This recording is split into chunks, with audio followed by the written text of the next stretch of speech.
नमस्कार, खबरों की खबर में आपका स्वागत है। आज दिल्ली के लाल किले पे जो कोहराम मचा, उसे देखकर तिरंगे से प्यार करने वाले हर हिंदुस्तानी की आंखें नम हो गई। वो गुस्से में हैं, वो नाराज हैं, वो सरकार से ये पूछ रहे हैं कि प्रधानमंत्री मोदी क्यों अब तक चुप है, गृह मंत्री कोई कार्रवाई क्यों नहीं कर रहे। ये जो आतंकी, ये जो दहशतगर्द, ये जो गुंडे दिल्ली के अंदर दहशत जिन लोगों ने किया, इनके खिलाफ कब कार्रवाई होगी, ये आज हिंदुस्तान का हर शख्स केंद्र सरकार से पूछ रहा है। लाल किले के प्राचीर के ऊपर जिस तरीके से तिरंगे का अपमान किया गया, जिस जगह पे प्रधानमंत्री तिरंगे को फहराते हैं, उस जगह पे जैसे जैसे वहां पे करतूत इन लोगों ने दिखाई है, इन लोगों को वहीं पे दबोच क्यों नहीं लिया गया, इनके खिलाफ कार्रवाई क्यों नहीं की गई। हकीकत यह है कि उस दौरान दिल्ली पुलिस के जवान अपनी जान बचाने के लिए लाल किले के आसपास जो बनी जो खाई है, उसमें कूद कूद कर अपनी जान बचा रहे थे।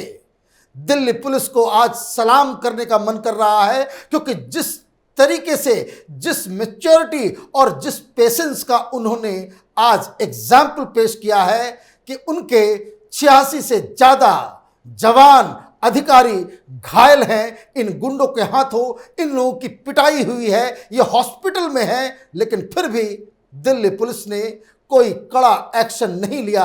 अगर इन लोगों ने गोलियां चला दी होती तो आज हिंदुस्तान पूरी दुनिया में मुंह दिखाने लायक नहीं बचता।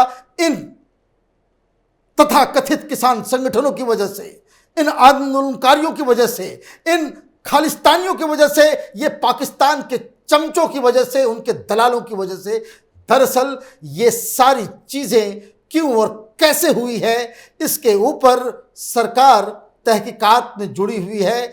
जिस वक्त हम इस चीज को रिकॉर्ड कर रहे हैं, देश के गृह मंत्री के घर में एक हाई पावर्ड मीटिंग चल रही है, जिसमें यह पता किया जा रहा है कि दरअसल ये सारी चीजें प्लान कहां हुई, कौन लोग इनके साथ हैं। तो ये खबर आ रही है कि सरकार को इस बारे में काफी पुख्ते सबूत मिल रहे हैं कि कहां कहां से इन सब चीजों के लिए फंडिंग की गई है। बताया ये जा रहा है कि इटली, जर्मनी, यूके और तो और बहुत सारे ऑनलाइन फंड कलेक्शन, एक कोई बता रहा है कि वो gofundme.com, आप उस पर जाएं, उस पर भी पैसे इन लोगों ने वहां से भी पैसे उठाए हैं, और सब के सब ये खालिस्तान के नाम पे पैसा उठाया गया है। दरअसल कैपिटल टीवी लगातार पिछले एक सप्ताह से बता रहा था कि किस तरीके से सिख फॉर जस्टिस नाम का आतंकी संगठन आंदोलनकारियों को भड़का रहा है। एक एक ट्रैक्टर के ऊपर जिन लोगों के ट्रैक्टर्स यहां पे आए हैं, उनको 10,000 रुपए दिए गए हैं। ये सरकार की तरफ से इसकी तहकीकात पूरी की जा रही है कि किस मोड में पैसा दिया गया, कौन लोग आए, और इन लोगों के पीछे, इनके पूरी प्लानिंग के पीछे वो कौन लोग हैं, वो कौन संगठन है। ये बात तो अपनी जगह पे है। ये बात सबको मालूम है कि इतना बड़ा 5 स्टार प्रोटेस्ट ये ऐसे ही नहीं हो जाते। शाहीन बाग का जब प्रोटेस्ट हुआ था तो पीएफआई को बाहर से पैसे आए थे, 200 करोड़ रुपए किस तरीके से निकाले गए, ये तो इन्वेस्टिगेशन में बिल्कुल साफ हो चुका है। लेकिन अब सरकार एक तो इनकी फंडिंग और इनके पीछे जो इनके आका बैठे हुए हैं, इनकी गर्दन पकड़ने की फिराक में है। लेकिन ये तो आगे की कार्रवाई है।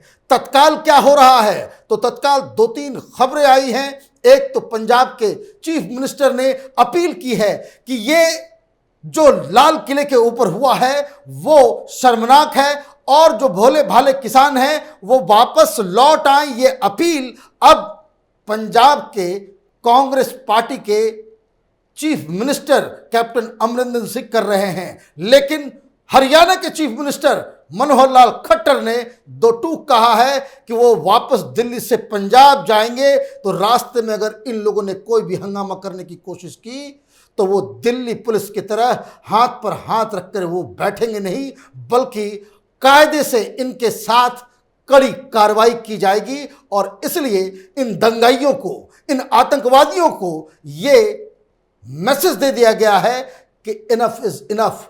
जितना आपको तमाशा करना था आपने कर लिया।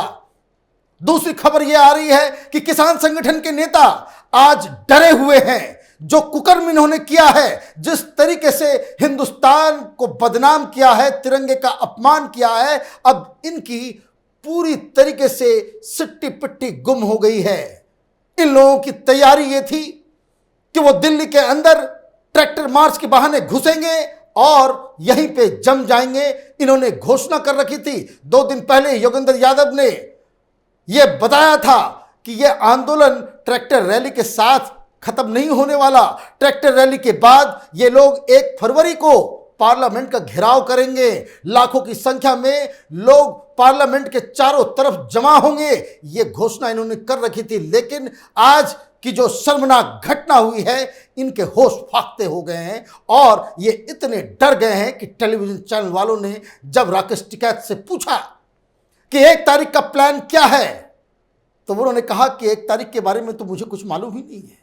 अब ये इनोसेंट बनने की कोशिश कर रहे हैं। सारा काम इन लोगों ने कर दिया और अब सारी जिम्मेदारी से पल्ला झाड़ रहे हैं। ये कह रहे हैं कि हमारे आंदोलन में कोई दूसरे लोग पहुंच गए, जबकि इस बात के पूरे सबूत है, पूरे प्रमाण हैं कि किस तरीके से वहां पे उत्पात मचाने वाले सारे लोग, ये गुंडे, इन लोगों ने अपने नेताओं के नाम, उनके अपील पे ये लोग आईटीओ पहुंचे और आईटीओ से ये लोग लाल किला गए थे। कहने का मतलब ये है कि दिल्ली के अंदर जो कोहराम मचा है उसमें खालिस्तानी पाकिस्तान, मैं आपको बताना भूल गया, खबर यह भी आ रही है कि एसजेएफ को, बब्बर खालसा को पाकिस्तान की आईएसआई ने भी फंड किया है। इसकी भी तहकीकात गृह मंत्रालय के जरिए हो रही है और ये जब खुलासा होगा, ये तमाम लीडर, ये तमाम पॉलिटिकल पार्टी के विपक्ष के जो लीडर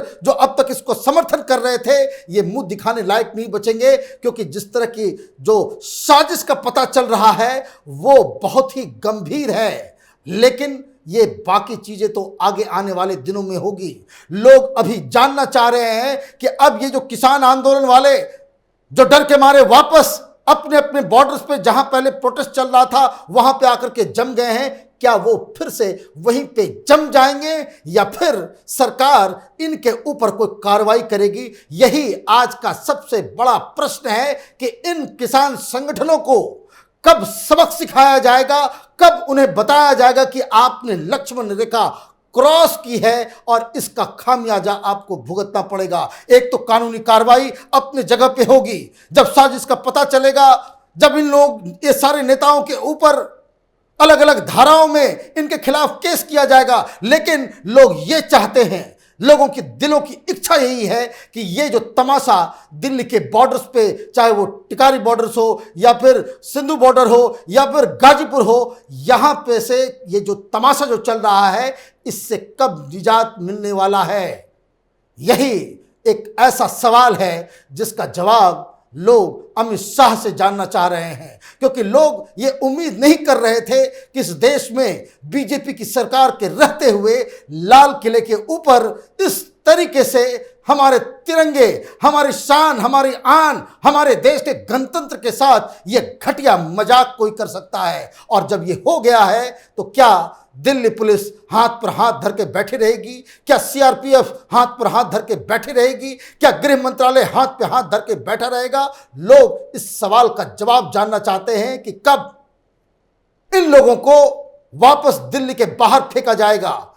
खबर यह भी आ रही है, बताया यह भी जा रहा है कि सरकार की तरफ से सीआरपीएफ को लगाया गया है दिल्ली के अंदर। कई सारे प्लाटून्स दिल्ली की सड़कों पर नजर आ रहे हैं। जिन जिन जगहों पे बवाल मचने का आशंका है, दंगा भड़कने की आशंका है, उन जगहों पे पुलिस को तैनाती बढ़ा दी गई है। पूरी दिल्ली हाई अलर्ट पे है, क्योंकि दंगा अभी भड़क भी सकता है, क्योंकि ये जो साजिश करने वाले लोग हैं, ये वही शाहीन बाग वाला गैंग है जो इसके पीछे है। और इसलिए गृह मंत्रालय से ये उम्मीद की जा रही है कि अगले 24 घंटे में इन सभी ये तमाशेबाज लोगों को के बोरिया बिस्तर को समेट करके इनके गंतव्य स्थानों पे वापस भेजा जाए। और ये नहीं होता है तो यकीन मानिए कि भारतीय जनता पार्टी के बहुत सारे समर्थक मोदी और अमित शाह इन दोनों से उनकी नाराजगी बढ़ जाएगी, क्योंकि कई लोग इस बात को लेकर ही परेशान थे कि सरकार की आखिर ऐसी क्या मजबूरी थी कि आपने उन्हें ट्रैक्टर रैली के लिए अनुमति दे दी। यह अनुमति देना ही, हम लोगों ने भी कैपिटल टीवी में एक वीडियो बनाया था जिसमें यह साफ साफ हमने कहा था कि इन लोगों के ऊपर जो गद्दार हैं, जो वादा खिलाफी जिनकी आदत है, जिनके डीएनए में ही धोखा है, उस ऐसे लोगों के ऊपर भरोसा करके सरकार बहुत बड़ी गलती कर रही है। और ये गलती जब हो गई, अब इसे सुधारने का वक्त है। ये तभी सुधारा जा सकता है जब तमाम ये किसानी संगठन के जो फर्जी नेता हैं, इन लोगों को सलाखों के पीछे डाला जाए और 24 घंटे के अंदर ये जो किसान संगठनों का जो तमाशा दिल्ली के बॉर्डर्स पे चल रहा है, उसको लॉक स्टॉक एंड बैरल उठा करके बाहर फेंक दिया जाए। अदरवाइज सरकार की साख भी अब दांव पे लग गई है। इसलिए मोदी सरकार की यह जिम्मेदारी है कि वो देश की जनता को बताए कि आखिर दिल्ली में जो कोहराम मचा है, जो लाल किले में आज एक शर्मनाक घटना घटी है, उसके पीछे की कहानी क्या है। ये सरकार से उम्मीद की जा रही है कि ये तमाम लोग, जिन लोगों ने भी भारत के आन और शान के ऊपर बट्टा लगाने की कोशिश की, उनको कब सजा मिलती है। हमारी नज़र इस पूरे शर्मनाक वाकये के ऊपर बनी हुई है। आप देखते रहिए कैपिटल टीवी। हमारे वीडियोस को लाइक कीजिए, शेयर कीजिए और हमारे चैनल को सब्सक्राइब कीजिए। धन्यवाद।